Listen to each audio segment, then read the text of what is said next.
talking about money in the household, as Mhm. far as like knowing that there's a mortgage, right? I feel like Mhm. as a kid, I knew that there was a mortgage. I feel like I remember at one point how much the mortgage was. I remember, the utility cost, how much that was. My mom did a lot of couponing growing up. So like there would be times where we would have the newspapers out, we were cutting coupons in the morning, and then we would go to the grocery store. We would pick out all the things and then try to guess like, oh, how much is it going to be before the coupons, after the coupons. But that still gave me a sense of, one, you can save money through couponing, and then two, this is how much things cost in the grocery store. These are the things that we need in the house every Mhm. single week, every single month to survive. So I just gave me, I think, a sneak peek into adulthood. Over 50% of Black Americans are unmarried, and only 2% of Black families in America have a net worth over $1 million. We are on our journey to not only join that 2%, but grow that 2%. Facts. I'm Devon Truvel, creator of Black Wall Street, the board game, with my beautiful co-host. I'm Sinclair, aka the Health Nerd. You can go to our website at them4show.com, our Instagram at them4show, and our YouTube channel at Melanated Married Millionaires in the Making. And welcome to the M4 Show. Yeah, I think the exposure, and I will just say exposure in general. So you said environment, I'll make it a little different. Exposure.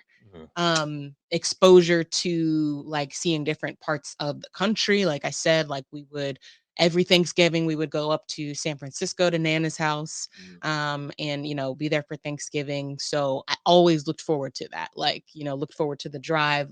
I'm not gonna lie, I was always sleeping the drive, but look forward to So you like look forward waking to the up. nap? Yeah, yeah, literally, and just like being able to like, oh, I'm gonna go to sleep because we would always leave at night. So I'm like, I'm gonna just go to sleep and then wake up at Nana's house. Magic. Yeah. Oh, to be a kid again. Oh, amazing. But yeah, like exposure to different environments, exposure to, we would go to the Vegas a lot. We would go to Arizona. We went to the Grand Canyon. We went to Washington, D.C. We went to just a bunch of places around the country. And then, yeah, even Hawaii. That was like, I think the biggest vacation that we took when we were kids. And yeah, we just had a blast. I remember like the luau, going to the beach, the road to Hana. If anybody has been, the road to Hana. If anybody has been, the road to Hana. My dad did not properly warn us. If he ever watches this, it's him and my mom are going to be cracking up because this man took us on this long journey. It's a long drive. He did not warn us. You got a van This is full. Maui? I think so, a van full of people, and yeah, it was a nightmare, honestly. It was a nightmare. And it was just funny because at the at the end we passed like some gift shop or something where there was like shirts that said I survived the road to Hana, and we all wanted to stop and get one just because like we survived each other during this during this excursion. But yeah, we have a lot of stories like that. My dad trying to make us do stuff.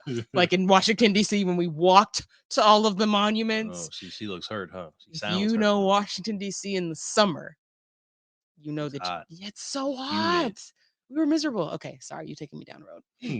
Down But the road of Hana. needless but needless to say, we had a lot of fun on those vacations. And look at me now. I love to travel. Like it's one of my number one Facts. activities. Anytime we like get an infusion of money, I'm like, Where can we where go? are we going next? Oh, good. So I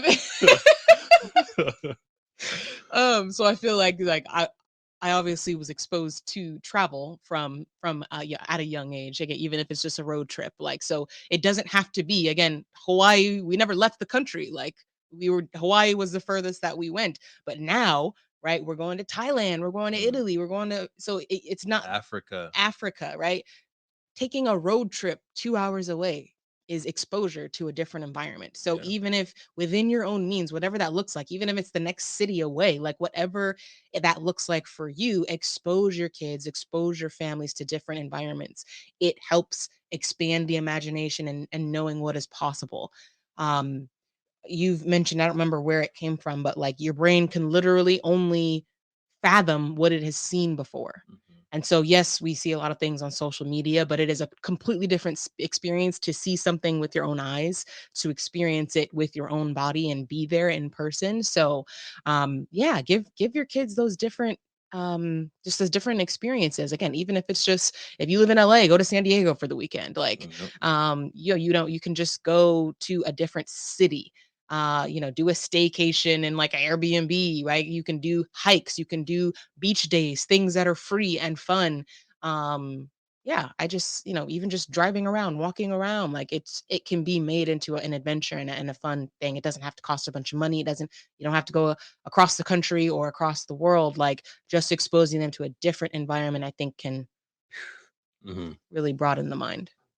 I like that. I like how you connected them both, right? Exposure to different environments. Yeah. I see you. I see you. Show us a Weedy podcast or weedy. something.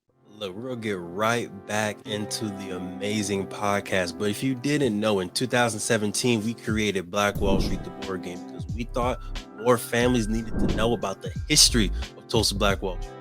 More families needed to know about the legacy of Black excellence left behind of Tulsa Black Wall Street, that we can own a Madam C.J. Walker Beauty Salon. We can have a Booker T. Washington High School. We can have an Uncle Steve's Barbecue. We can have a Renaissance man like Simon Berry, who had his own taxi service and bus service that got bought out by the city of Tulsa. We have brilliance in our DNA. We wanted to make sure that your family can play a game that teaches them about this brilliance. So we have Black Wall Street, the board game, right here. We had the first edition available in 2017. That got sold out. We're on the second edition right now, or you can get the beautiful masterpiece version of the game as well. It's up to you. Head to playblackwallstreet.com and get yourself Black Wall Street, the board game, to empower you, your family, and generations to come. Playblackwallstreet.com. Let's get back to the episode. Another one that I'm thinking, I have two in my head. I don't know if I have time to get to both. We'll see. But one that's brewing in my head is the fact that my parents were very good at talking about money in the household, as Mhm. far as like knowing that there's a mortgage, right? I feel like Mhm. as a kid, I knew that there was a mortgage. I feel like I remember at one point how much the mortgage was. I remember, the utility cost, how much that was. My mom did a lot of couponing growing up. So like there would be times where we would have the newspapers out, we were cutting coupons in the morning, and then we would go to the grocery store, we would pick out all the things and then try to guess like, oh, how much is going to be before the coupons, after the coupons. But that still gave me a sense of, one, you can save money through couponing, and then two, this is how much things cost in the grocery store. These are the things that we need in the house every Mhm. single week, every single month to survive. So I just gave me, I think, a sneak peek into adulthood, to where I felt like, and you said this to me a couple times, but I felt like when I went off to college, I was pretty prepared for You're adulthood. very mature. Like yeah, thank you, Queen. You know what I'm saying? I was a little mature for my age. You feel me, y'all? But yeah, I was comfortable grocery shopping because I'd been grocery shopping so many times. I was comfortable cooking for myself because I'd cooked for myself growing up. I knew what toiletries I needed because again, I would go to the grocery store and get those things. So none of the adulting stuff. I think there's sometimes a buffer window from high school to college for a lot of folks. I feel like that buffer was just a little bit shorter for me because of the way that I grew up. So I know there's a lot of parents that don't talk about finances to their Mhm. kids. We didn't really talk about it much. Yeah. Yeah. Not Okay. that it wasn't like a taboo thing, like, "Oh, we don't talk about it." It didn't necessarily come up a lot unless it was like, "Oh, like, that's too expensive," or Mm, like, we just do things that are affordable, but it wasn't, I don't think, an active part of a lot of conversation. gotcha. Yeah. Yeah. I mean, you've seen how my family talks. Like Yeah. it's a very open book. There's nothing off There's limits. nothing off limits, and I don't know how much of that was intentional. Parents, if y'all are listening, Mm, watching, let me know.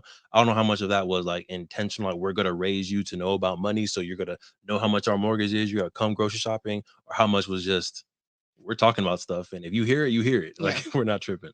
But I think that is something valuable within my childhood that I appreciate in hindsight. Yeah. That's good. Yeah. Thank you for supporting the M4 show and our mission to increase the wealth of Black families. If you received any value from this episode, any value at all, Any. do us a favor and give us a like and subscribe on YouTube and Apple, Spotify, anything, all of them, all of them. Wherever you're listening, go ahead and like and subscribe. And after you like and subscribe, make sure you send this episode to at least one family that you really want to see win. We'll catch y'all next time.